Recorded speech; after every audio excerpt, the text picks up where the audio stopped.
Ever wonder what makes really creative people tick? Where do their ideas come from? What keeps them energized? What kinds of things get in their way? Is their life really as much fun as it looks from the outside? Hello, I'm your host, Lily Pierpont, and this is ArtStorming, a podcast about how new ideas come to life and become paintings, sculptures, plays, or poems, performances, or collections. Each episode, I'll chat with a guest from the arts community and explore how the most creative among us stare down a blank canvas or reach into the void and create something new.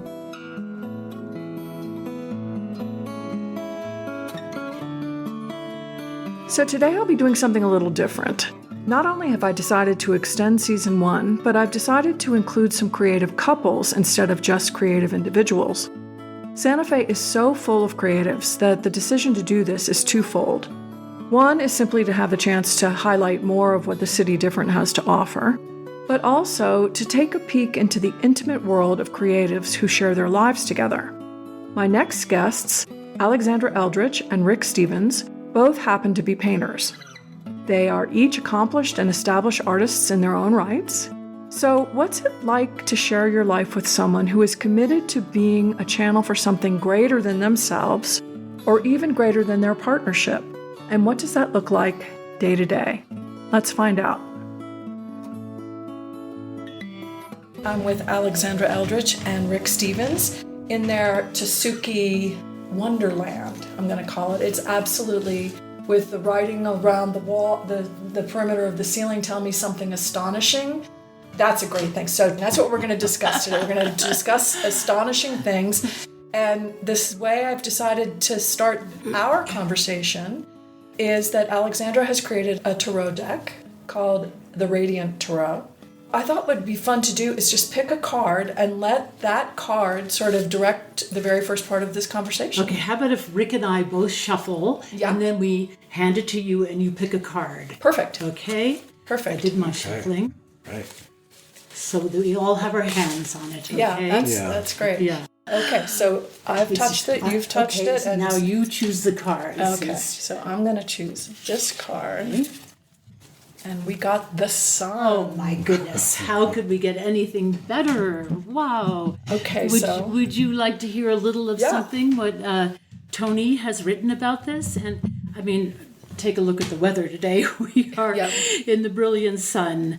And, you know, we've got the brilliant sun with all of its wonderful spirits coming out with many different traditions and texts and maps. And so this is the sun for all of us. And that is number 19. So I'll just give you So the cool thing about your deck, as is true of many tarot decks, it has a book that goes with it. And the booklet not only gives a description of the card, as well as a practice. And also there's like an addition to a description of the physical description of the card plus a description of the meaning of the card, then there's an artistic practice. Absolutely. It's all perfect. Based around art, the whole thing about creativity, because Tony Barnstone, who I did this deck with, he is a poetry professor at Whittier College. And so our whole thing was based on the creative process. So here we go. Joy. The sun, joy. And he writes a couple lines of poetry. Sun who warms me with your eye, I'll climb your ladder past the sky. Exuberance, enlightenment, creativity. There we go. How could we ask for anything more perfect? That's great. Yeah. That's great. Yeah. And so I want to just jump in with, I kind of want to continue with this idea of saying something a little bit astonishing that we might not know about you from reading about your respective websites. I know this is the first time you've done an interview together, so I feel very happy to have that exclusive. Not that it will remain exclusive. I hope you'll choose to do this again. But you've done a show together. You did a show in London, is that right? Yes, and we did have to come up with, it wasn't an auditory interview, but we did have to come up with how we came to work together, collaborations, which is very unusual for us to. It was the first together. time we had done that. We both came into our relationship. We met in 2009 and we get married in 2015, but we both came into our relationship as established artists unto ourselves. And so we were quite separate from the beginning, keeping our work quite separate, but we had been asked to collaborate by our gallery in London. And so we had... The timing was right. Yeah. Other people had kind of thrown that idea out, but for one thing, our mediums are so different. I work in oils, she works in water-based medium, and we didn't see how they could, gel together, just even physically. But at that time, we had both started incorporating photography in very different ways into our work. And so it made it possible for us to work together, because I was working from glass plate negatives and blowing these images up very large and then painting animal heads on people. And Rick is doing his beautiful nature-based work. And so... Well, I discovered a program called Procreate. Yeah, on the iPad. Mm-hmm. And I just went running with I ran with it as soon as I found it. And it allowed me to create these landscapes that we could, with the help of our assistant, he cut into or isolated Alexandra's little figures and things like humans with heads of animals, and dropped them into my landscape in the computer. And that was the beginning. And then we would print them out and paint. And then paint on top of those. Well, so this is way more than, and I did know this from looking at the show, but this is much more than just a dual show. So it wasn't you showing your work and you showing your. You were actually incorporating each other's styles in each other's work, which is an even deeper version of that. Right, and that's what was so wonderful about it. His work, my work, and then our shared work together. So, and it was displayed really beautifully. So it worked very well together. And because if you were to think normally, our work is very different. In concept, in materials, it just is so different. And, mine are kind of more about ideas, I would say, and yours, you can speak for yourself. Yeah, mine's, even to talk about it, is very abstract. I don't have a narrative necessarily to it, although I think there's sort of... But they're very experiential. And so what's interesting for me, they're both very experiential. They both evoke a kind of magical realism. Yeah. And even though they're very differently interpreted, to me, you're entering into an altered state of consciousness in both cases. Well, we've both been there's a marriage of that, for sure. From the beginning, I think I would say as soon as we reached adulthood, that was kind of our main obsession. Focus in life. Yeah, we both... art has, I always say, art has given me the possibility of a spiritual path, and Rick very much the same. We come from different origins. I was very involved in a community based on William Blake, which my ex-husband and I had created, and it was all about art as a conversing with eternity. And so, sort of a religion of art almost, the Church and School of William Blake and the visionary city of art. So that was from the age of 20 till 36, I was involved with this community. And so this has been the foundation of my work. I have two parents who were both artists, so I learned something very different from them. But being in this Blake community introduced me to the whole inner life, spiritual life. Yeah. So when you first two met, was the conversation immediately art-based? Probably. Yeah. I mean, our studios were very close to each other, so physically, I think it was. I mean, we were both doing like on a Friday night when most couples, especially when they're first dating, might go out.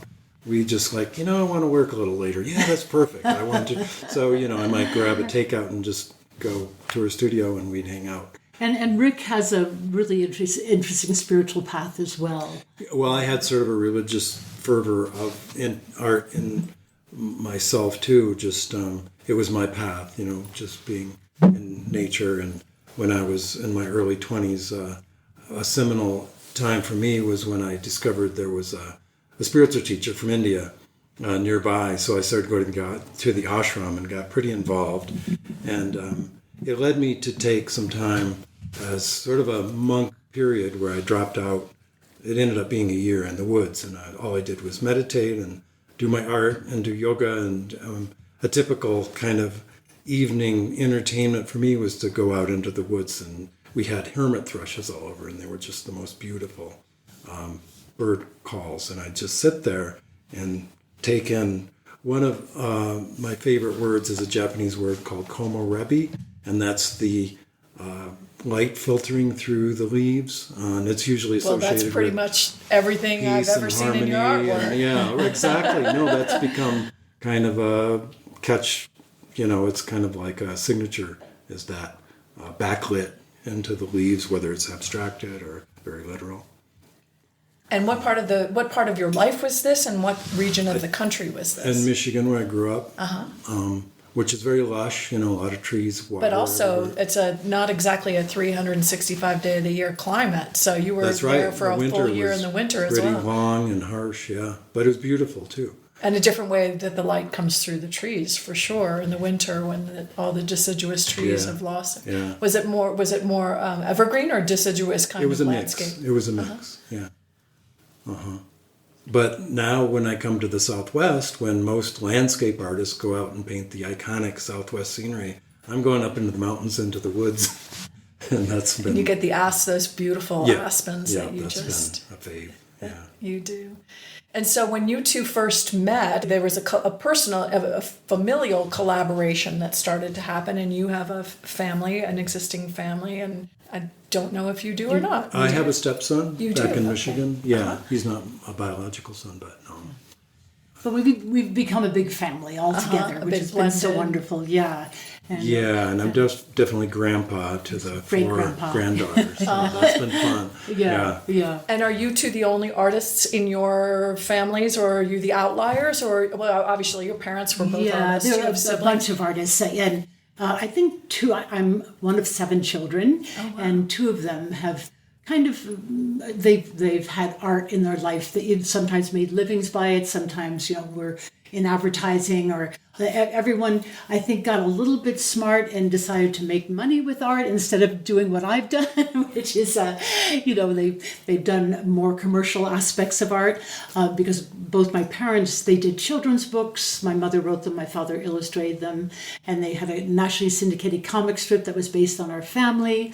And so our whole life was filled with art and family and animals. We had a donkey in the backyard, and we had poodles running around, and it was sort of a wonderful growing up, for sure. And did you have a big family growing up as well? I had 5. We had 5 children. I'm the youngest, and so both of you came from big families. Yeah, that's big. I was the youngest when I was 8. Really, my 2 sisters were moving out of the house, getting married.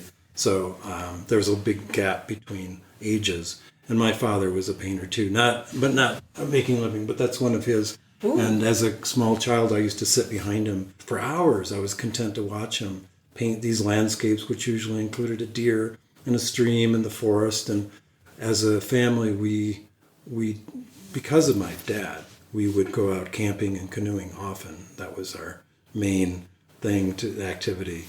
And so I kind of gained a love of being outdoors that way. Yeah, so it's in both of your DNA. I mean, it's just like you're steeped in it. And just thinking about, what things we have in common and what things that we are somewhat separate. Like Rick will do a big kayaking trip, and I'll go to Paris. So right. So I'm not a big, I don't like to camp that much or do all that nature stuff. So he, goes with friends. Of course, we go to Paris together, too. Well, we can do that, too. Yes, for sure. Yeah, we've done some really fun traveling together as well. I was a huge traveler for many, many years. And then when Rick and I got together, we started traveling together as well. But we even went to Bogota one time, and we're interested. A workshop? Yeah, we did a workshop with Joe Dispenza. You probably know who that is. Oh, sure. Yeah. So what a fun thing to share. It was totally fun to share. That was a great thing for us. It continues to this day. Okay, so now we have to have a full stop because we got to go there, because I'm really curious how that impacted your work separately and how it impacted your relationship, because that's a pretty heavy duty. For listeners who don't know who Joe Dispenza is, I'm going to have to leave it to you to look it up, because that's a whole podcast in and of itself. But what was the impact on you separately, together, the whole thing? Well, it's what we've been doing most of our lives, is entering the quantum field, right? And within that, and that would be, in William Blake's word, the imagination. So that has been the whole thrust of my life for many, many years. My spiritual path has become more for like Eastern philosophy, but Joe Dispenza kind of demystifies a lot of the mysticism, and I love science that way too. I mean, the Eastern philosophy kind of led me into, I'm not a scientist, I couldn't tell you like equations and mathematics and physics, but the concepts that really kind of correlate well with Eastern philosophy, I just find that very inspiring. And Joe Dispenza kind of incorporates all of that. And some people might critically say that he might oversimplify things, which is always it doesn't matter. A danger. But there's very practically, I think his work is very But the mysteries of the universe are very simple but complex. I mean, they're that's when both of what you do in your artistic process and everybody I've spoken to, you go into the field and then you bring back with you whatever you use your vehicle to do. So the insights from the imagination or from the quantum field. You sort of extend into complexity and bring it all into kind of a unity, that incorporates all of that. And that's constantly what you do, I think, in a spiritual path. You expand and then you bring it all and unify it, integrate it into your life. Yeah. And that's what we do with art, I believe, too. But it was a very intense, wonderful weekend. It was just 3 days, but it was enormous amount of meditation, actual dancing. We all stood up and danced quite a few times too, and then a lot of breath work and just an amplification of what we normally do. It would be very intense because I think there were 3,000 people there from 30 different countries, and they were just just to feel this energy with all these people was just extraordinary. Yeah. And so, what was the first piece of work you did after coming back? Both of you. I don't remember. I don't know, like she said, it's kind of in line with what we were. It's what we kind of do all the time. Yeah, it wasn't a new thing. It just was an amplification of it, right? I mean, because we actually do a lot of Joe Dispenza meditations together and breath work together and that sort of thing. So it's kind of what we've been interested in forever. And then it was just fun to bring it together with Joe Dispenza, because we, as I say, we both kind of come from different. My background is more poetry and literature and art, and Rick's is more from the science based, as he speaks of. Yeah, and Zen and Taoism and all of that is particularly things. But scientific theories that incorporate that is very exciting.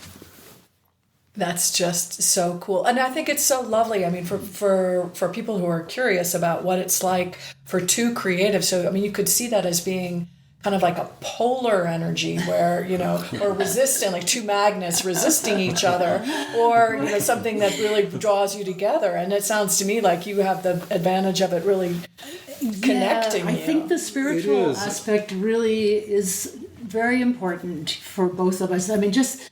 we could be competitive. We could be all, many different things as two artists. There's not really time for that. I mean, we have so much, that engages us. We go to our separate studios and we're alone most of the time. And so it's great to, have come together and just share. So we do things like in the morning we'll start it off by either doing a meditation or some breath work or qigong too, and then we both go to our separate studios all day long, and then come back and we're rarely kind of connect during the day because we're both sort of lost in our work, and then we come home to each other and have kind of and we share work with each other, what we've done, etc., that kind of thing. But, so shop talk. There's little shop talk. Definitely. Yeah. No, we're very lucky in our personalities, I think, too, because, Rick is a gentle, sweet guy. And now that I'm 65. And, so it's very easy. It's very easy. It could. I have been with other artists who aren't. It's not that easy. I have to say. I had married my art professor when I was 20, So that was a very different dynamic because he was my teacher. That's all there was to it. Well, different age dynamic. Although there's an age dynamic here, but a different type of age dynamic. Yeah. But it's equals now. Yeah. That was a teacher-student relationship. And this is equals, and we want things to be wonderful for both of us and for for our careers. And, we never like fighting. It definitely never lasts. We don't do that. On the rare occasion we might have some tension, we just both can't stand it.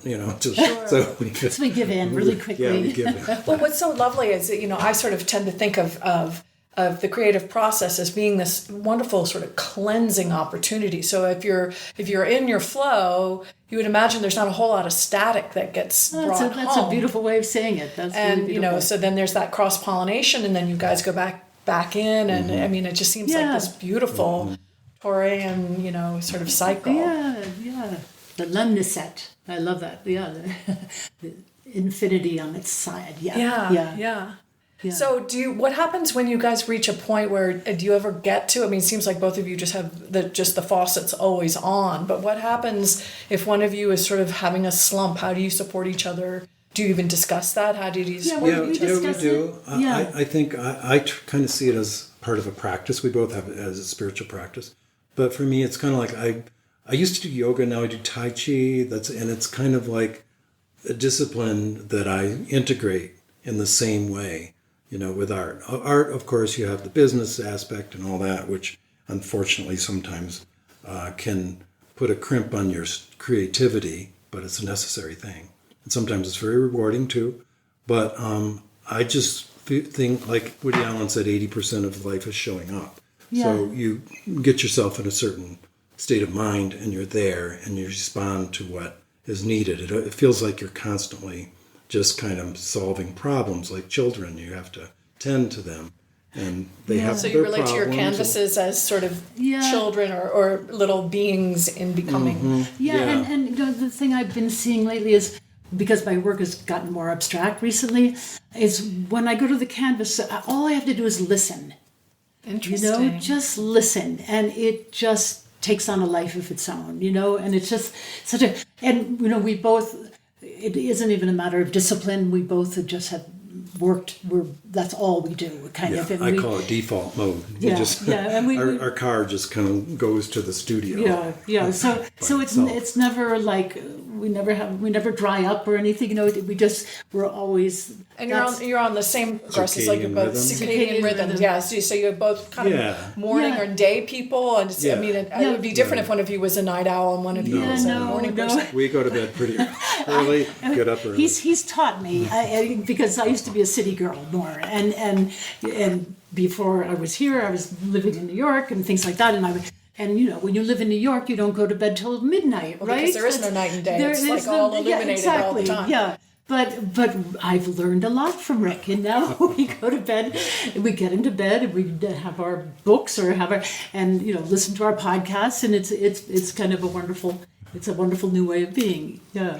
And you share books and podcasts and creative inspiration back and forth? Crazy. Yeah. So when you see a picture of Rick's, can you tell when something that you've given him shows up in the work and vice versa? That's a good question. I don't think so. I don't think so quite, but that's a nice idea. But I think we're both so busy at work all the time that it's not even that. Right. We do have separate things, like she was saying, and I try to make a point to getting up into the woods by myself usually. Sketchbook, camera, and I put a chair in my backpack and just go and kind of show up there too and sketch and write and everything, and then that kind of becomes the finished work later. But it's just kind of a listening as much as trying to create. You're just there to discover. I just think everything we do relates to our work, no matter what. That's kind of all there is to it. It is the main force and has been in my life, forever. And I assume that it's because you've been New York and you've been more of a big city person. We have made a point, I think probably more because of her impetus, going to museums whenever we're in New York or LA or whatever, and we've done so much of that. Yeah, that's super crucial for us. We're just forever trying to learn and be inspired. And well, it's so interesting to me because considering that you basically go into the field, the quantum field for your inspiration. How is it for you to look at the work of people through history and can you tell when they've tapped into that or versus when it's kind of coming just from their head? I think, that's been a process of learning how to recognize it. And also we have a healthy skepticism. I mean, not everybody that has made it big in the art world is necessarily, it's not a measuring stick of how much they've been tapped into the field necessarily. But it does seem that you can recognize people who are familiar with the invisible. You can say more about that. Yeah, just even people like Arthur Dove or Cy Twombly, abstract painters. So I just had an experience lately. When we went to Zurich to do our art fair, we had a lot of time to spend in museums, which was just such a delight because we're working all the time, and we just gave ourselves like 10 days to do nothing but explore Zurich and the museums. And we were in the Kunsthaus, and there was a gigantic room full of nothing but Cy Twombly's, lots of early work and then later work and sculptures. And I actually got a transmission. I was all alone in there and nobody was around at all. Rick was in another area. And I got a transmission. That's all I can say. I could feel the work just permeate me. Got home and immediately began to paint totally abstractly, totally different than I had been painting for years. So it was just one of these beautiful, osmosis kind of things so this is what we're talking about when we do travel and we do love to go to museums. And when the influence is that strong and that big, something has truly happened here, and for 6 solid months, I painted madly, like 6 hours a day, just high as I could be, and then for my show at Bobby Deal's, So it was an incredible experience, and things happened for us that way, which is so Have wonderful. you had a similar experience where there was a particular artist's work or just a particular experience that shifted? Throughout my art career, there's been... George Ennis he's, very, especially after 1880 when he just sort of went out there, a Swedenborgian, he was a transcendentalist. But he was a Hudson River School to begin with, and then he's just a great example of really someone who tapped into that field. But many others too, just kind of what she was describing, I remember Degas and Bonnard and some of those throughout my the decades. Yeah, so that transcendentalist movement is something that's really interesting to me. I don't know where it started. I don't know that much about it, but I know that when I see it, something's coming in from somewhere else. That's not just, what the eye can see. Yeah, I mean, it's historical. There's figures like Emerson and Thoreau, and then in the 1860s, starting with Thomas Cole and Bierstadt and Church were kind of that kind of mindset. But like Ennis, who was influenced by younger artists, he's a great example. He kind of took it to another level, and it became much more ethereal and of the imagination. Well, then it gets into there's like this whole magic moment. I think of Alice Pelton, and then he gets into some of the surrealists, and I'm becoming a real fan of Leonora Carrington, who's reminding me a little bit. There was a wonderful show of Agnes Pelton here, and that kind of blew me away. So mystical, so extraordinary. Yeah, and Leonora Carrington with her deck that has just come out into the world too, and and we got to throw Hilma F. Clint in there. Oh, and we went to see the Hilma F. Clint at the Guggenheim exhibition, which was just extraordinary. Yeah. So when you're tapping into that, do you feel like, how do I say this, that there is a connection that is beyond time? That you really know what even though they're expressing it in time, in the time that they lived. And stylistic differences as well. But there's something that they've tapped into that you can feel in the now moment. And it's the universal, right? It's like kind of the deeper you go into the personal, the more universal it becomes, and that's the more kind of specific. And so there is a kinship. You can sense it and you can feel it. But I love who you were just mentioning, all of the women surrealists, and it's so wonderful that so many women artists from the past are coming into the light again. It's very inspiring. Well, I think there's a sort of a journey that, again, for people who aren't deeply steeped in art history or the arts in general, one of the things I'm hoping that this podcast will to help initiate people who are just art curious, maybe not sophisticated, but I think one I wasn't always a fan of surrealists, and I didn't understand why. I just but the more I got into my spiritual practice, the more that doesn't even seem surreal. It just seems like what happens, when you go out there. And so, people, I think, often respond to very hyper realistic things initially, the things that they can identify, things that are rendered with mastery. And then I think the next step after that maybe is, being able to see the people love the impressionists, because you get the impression of something without it being. And then I guess I would say that the things that you do and the things that we're talking about right now are almost like the next step beyond that. So it's sort of incorporating the seen and the unseen. I remember as an art student, there were artists that I knew there was something there that I needed to look into, but I didn't like them yet. But I had a feeling I would, or at least appreciate it. I remember Willem de Kooning being one of those artists. Mm-hmm. I wasn't quite ready to like how rough and expressive his paintings were, but it's like there's something there I knew that I had to. And I'm going to include outsider artists, because I absolutely have been obsessed with them for years. Painters like Bill Traylor, who his paintings are, selling for millions of dollars, and he was a black man on the streets, just doing his whatever was coming into his psyche. And so, and it's like children's drawings. They're just so extraordinary. So as you're speaking of that, it's not like we have to be so elevated and so trained. If the psyche is open and it needs to be spelled out in whatever form it comes in, it's beautiful.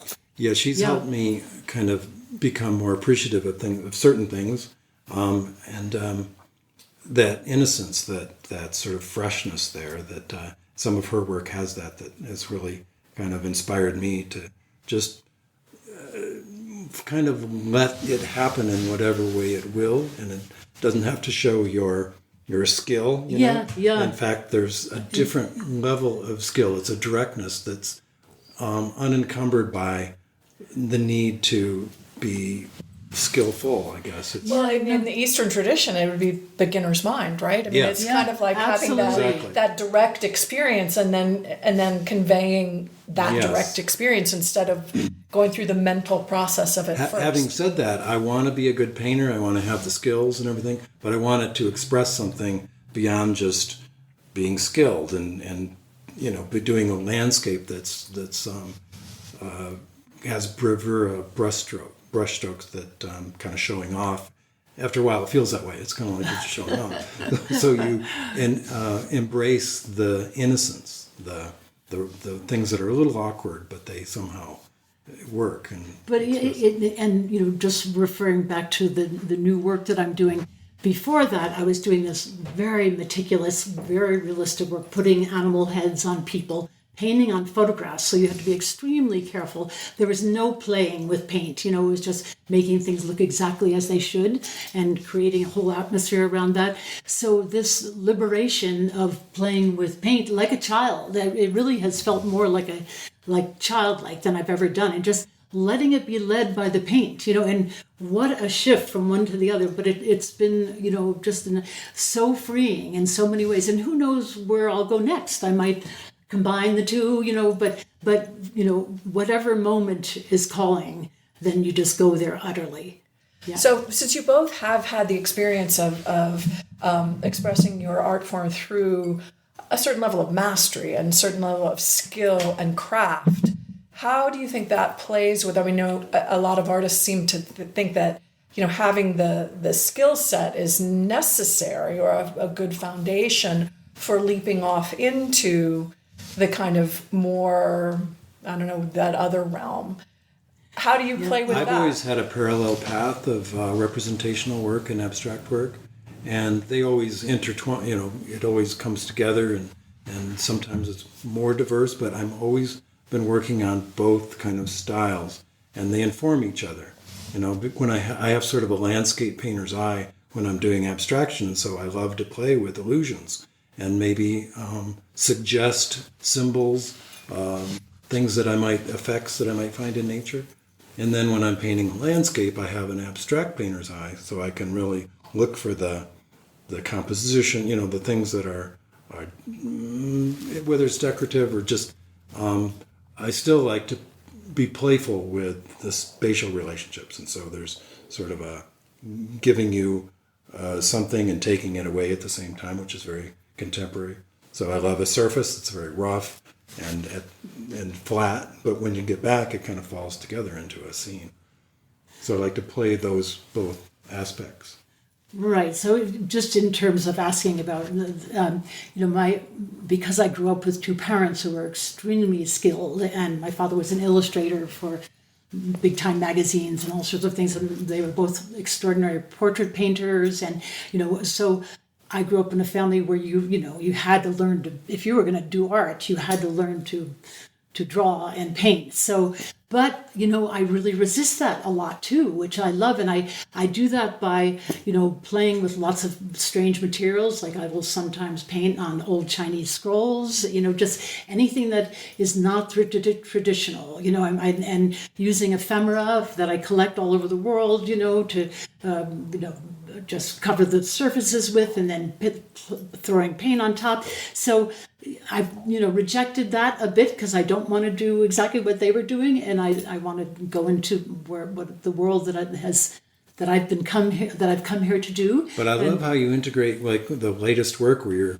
taking house paints very roughly and just throwing it in a Jackson Pollock sort of method, but then you have like a highly precisely rendered bird, or flowers that kind of actually evolve from the abstract into this very delicate bird. I just really like how it integrates. And I don't know whether I'm putting that bird in there because I feel like I need some kind of grounding. It can't just be this wild abstract thing, because I usually don't go there. So it's safe to put a little bird in there. It's also sort of how we experience life. There's the field, and then the manifestation, which is like this refinement until you have something really concrete and material. Yes. And in the quantum way of thinking about it, we're both and. There's a physicist, David Bohm, who talks about the implicate order and explicate order. So things really evolve in that implicate order, which is a quantum field, or could be the same thing, until it actually manifests physically, which is the explicate order. And so, it is kind of like an evolution of that manifestation into the physical world. So it's bringing the form out of the imagination, out of this huge field, and have that form that you can bring back, that insight you can bring back. Super. Yeah, that's a creative act. Super. We're very lucky. That's all I can say. We're so lucky to be doing what we do. It seems like your whole life is just completely in flow. I mean, from the moment you wake up in the morning and the trips that you take, I mean, you've got it dialed in. You've really got it figured out. So what happens when it's like, does flow ever not happen? Sometimes, I think... Like when your grandkids come to visit, what does that look like? Yeah, it's like, I'm getting I want to get this back to you, because otherwise you're just living in this perfect reality. It's not perfect in any way, and what a bore, But also... I need change a lot more than Rick does, and I've spent years traveling like crazy and just needing kind of excitement and change. I'm less so these days, which feels good. I think we both have intermingled in a really good way, so that I don't need that as madly as I did. But sometimes it's just like, okay, I need to. I've been painting for so many damn days. It's time for me to go someplace and experience something completely different. go to another country or something like that. But yeah, we do have differences. I was just thinking how you had the light on earlier, and maybe because of some of my experiences, I love the fading light of the evening and the kind of empty, quiet space.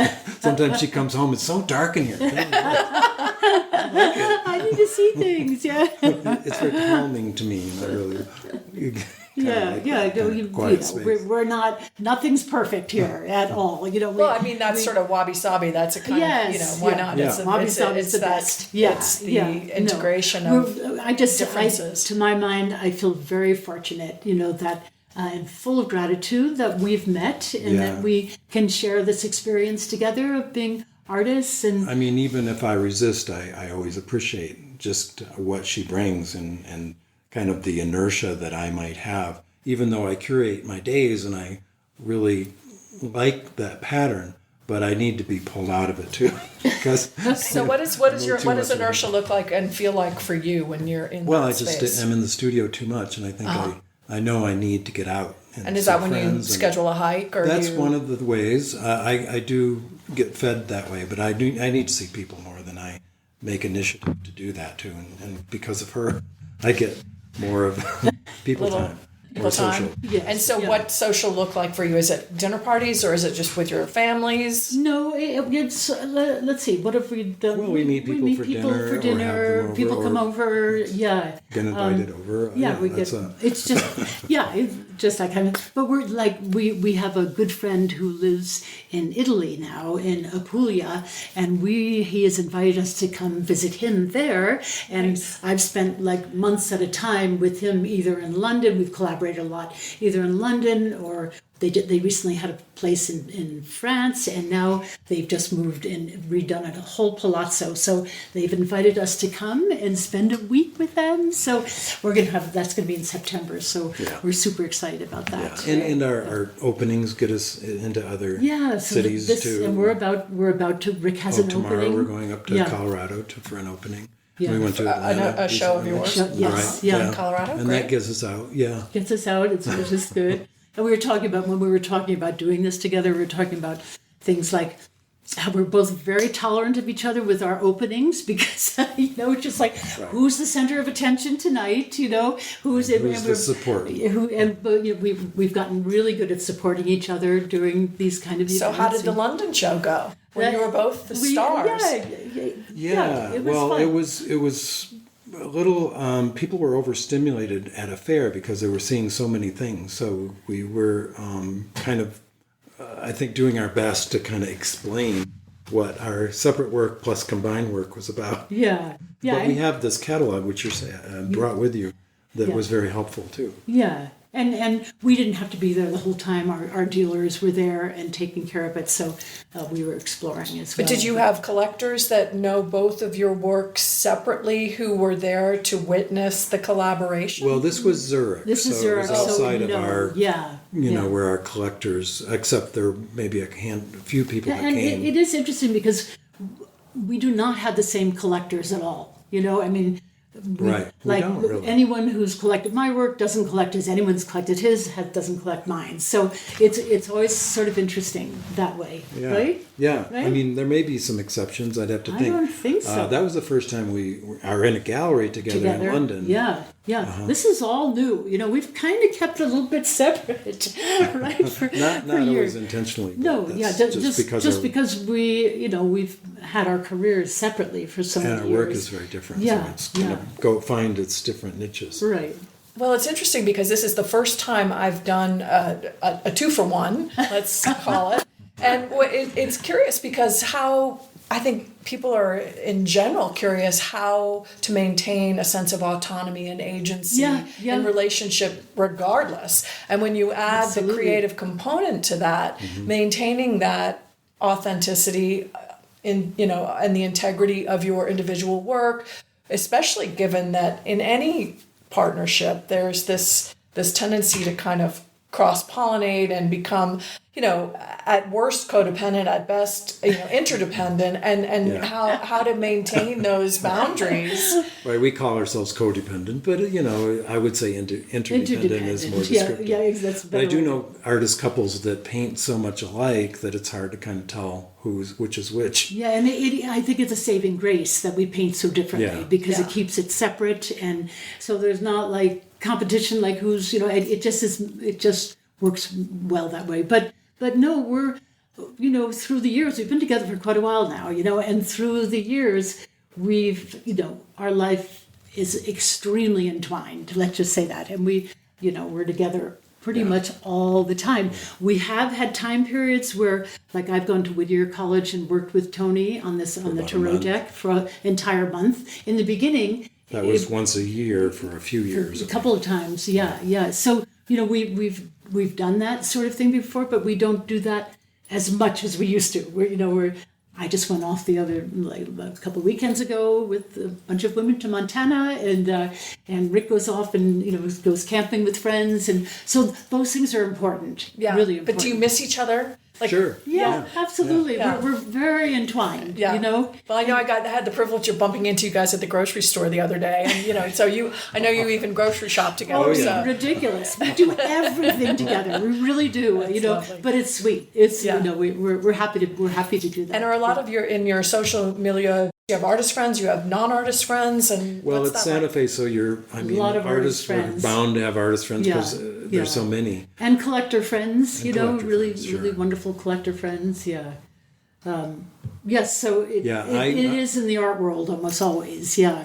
I left a circle of friends in Michigan, and we're about to go pretty soon to a family reunion. And while I'm there, I'm going to see friends in Grand Rapids, and so I kind of just left that whole world, and so there's a lot of catching up to do, and Alexandra's been there for a little bit of that, but mostly she's been here a lot longer than I have, so I've benefited from, she's already had a reputation, and I got to benefit. And she's such a shrinking violet that it probably was hard.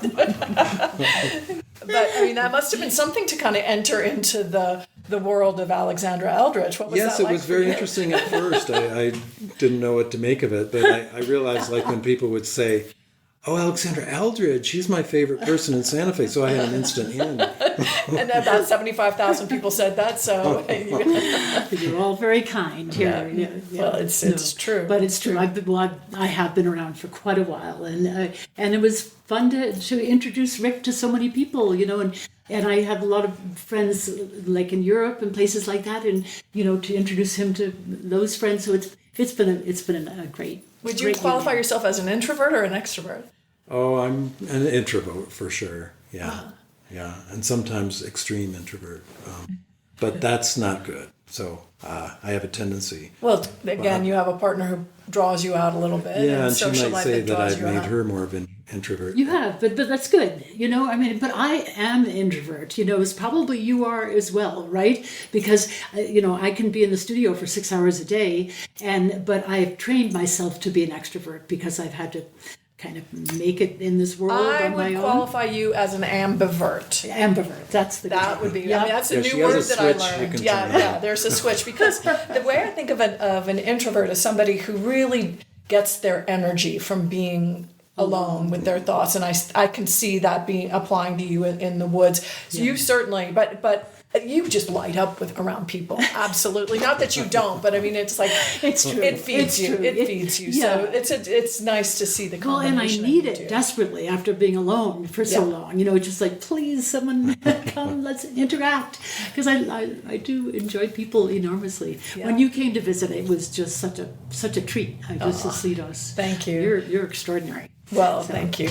Well, your studio is such an inspiring place to have. It's just like this house. I could look in any direction and find something curious that I would want to explore deeper. So, there's just no end for both of you of what you bring to Santa Fe. You. So, are a lot of your friends? Do you have friends who are artists but from different disciplines? Writers, musicians. Let's see. Yes. Yeah. In Santa Fe, let's see. Yeah. What Well, writer? we don't need to name people. Yeah, but, yeah. Yeah, we have. Yeah, Well, we I'm do. just We're curious disciplined. if you've noticed a different painters. dynamic between two. You were mentioning artists who are both painters who get to be so intertwined that it's hard to distinguish their artwork from another, from one from the other. So when there are two different disciplines, I'm curious. I'm going to start exploring this with these conversations to take two different artists from different disciplines, an opera singer and a writer, and just see what that cross-pollination That's interesting. is. Yeah. No, I've had very absolutely. good friendships with musicians, particularly. I love music. Where both and that's are musicians, or one is a painter, one is a musician? I mean, me and a musician. Okay. Yeah. And that's a different dynamic, isn't it? Even though Yeah. I can see that there would be cross-pollination. Yeah, I've been very influenced by music in my work, and they can see that. I've had that happen where they really see the lyricism in my work, Yeah, that's and cool. and I can pick it out. I can be influenced by music, and kind of. I'm not having the background. I don't know the language, how to really talk about it, but I pick things up. I really have an ear. I think, particularly like something more elusive, like jazz fusion, world music. That's can be challenging, but we share so much that way as well. Our music tastes are overlap. But in terms of me, it's like I have a lot of literary friends, and I've been on the cover of 24. My paintings have been on the cover of 24 books of poetry, So they respond to my work. The poets and the literary people respond to my work as the musicians respond to his, which has been an interesting experience for both of us. Yeah, very interesting too. That sort of mathematical components of music, and there's actually something I'll be exploring in one of my next seasons. The season will be called Mind at Large, and it's talking about neurodiversity, and that and there's a condition or a state called synesthesia, which I find really fascinating. And it's kind of like when you say you sort of can hear and then produce images based on what you're hearing. I can do what I call voluntary synesthesia, because synesthesia as a diagnosis is people just have it. They don't really have control over it. But you can train yourself. You can work with it. So particularly live concerts where there's a lot of energy and you're just there to listen to the music. Sometimes I can really have my mind active with colors and patterns and textures, and it definitely comes out in paintings. Not necessarily how I saw it, but it's a spark that begins something. Yeah, I can definitely see that in your work. I mean, your work, it's almost I don't know how to say this, but there's like a psychedelic component to your work, and not just because it's just because it is, because you're working with those vibrational frequencies. You're not just looking at the tree; you're looking at the whole vibrational frequency of a tree, and that's often what we think about when we think of music. It's like a vibration, and so there's this vibration to your work. If I would say, do you listen to music while you're painting? Do you listen to music while you're painting? I listen to more prose. I listen to lots Poetry, of podcasts about consciousness, and I listen to but music too. But more, I need the word more. I need ideas very badly. That's what I need to be fed with, which is just interesting. Yeah, and I do that too. But music, it does have that, like so many different ways you can get into a trance state. And that's something I've always been interested in. And there's, disciplines that like meditation, but dance and chanting, breathing, or psychedelics, and so many different ways in a spiritual path that you can get into that trance state. And that is kind of a 0 point for creativity. You get into that single-minded, that focus, and creativity just evolves out from that. So you talked about your morning practice where you will sort of start the day grounding yourself in that state. But when you're actually in the studios, respectively, both of you, do you deliberately go into trance state as you're painting, or do you just kind of fuzz out and let it come through happens. you? It just happens. It just happens. You begin to paint and you're there. And everything sort of disappears, and that's all there is to it. I think because we both have been doing this for so long, it's like being kind of in a dream state all the time, and it's like, I've also worked with my dreams a lot through the years and very involved with Jungian analysis too. And my therapist used to come into my studio and she would interpret my paintings and as to the state I was in, which was really wonderful. So for me, I've sort of cultivated this dream state all my life. Whatever I can do to get there, the holotropic breath work, as you mentioned, that's kind of what I love more than anything. And Rick has his different. Yeah, I think the analytical mind is a tool that you need to have at sharp, to create your work. But at your service. Exactly. It's a wonderful servant and a terrible master. So if you're just thinking all the time and you don't have that connection, to the whatever that source, it's just not as vital as when you're tapping in or dropping into that state that we're trying to describe.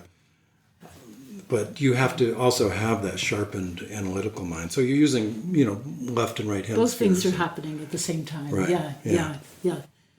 Yeah, I find that when I step back and I think about what I want to do with my thinking mind, and it often goes in a circle and comes right back to what I knew the first time.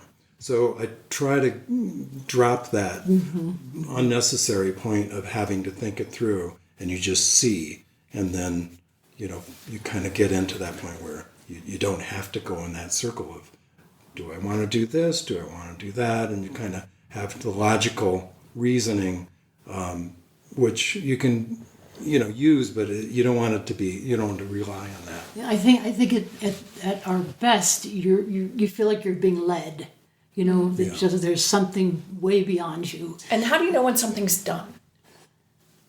To me, it's like when nothing bothers you anymore. Yeah, that's good. Because like the children we're talking about, where Yeah. there's problems you have to kind of work on. It's always got something that's not quite right. It's not aiding to the whole. It's taking away from or something. But I would just say, then the funny thing is, you're done, and then let's say the painting comes back from a gallery or something. It's fair game to work on. And you repaint the whole thing. So it's an endless process, right?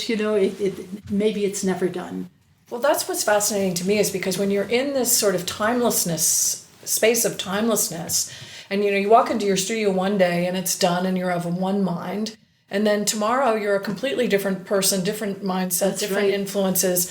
I don't know how anybody ever figures out when anything is done. I think like you're to put absolutely it right. away I like for a that. while, and if I'm lucky, if it's a, it's kind of a luxury to be able to forget about it for a while, so I don't have to push it off into a gallery or anything.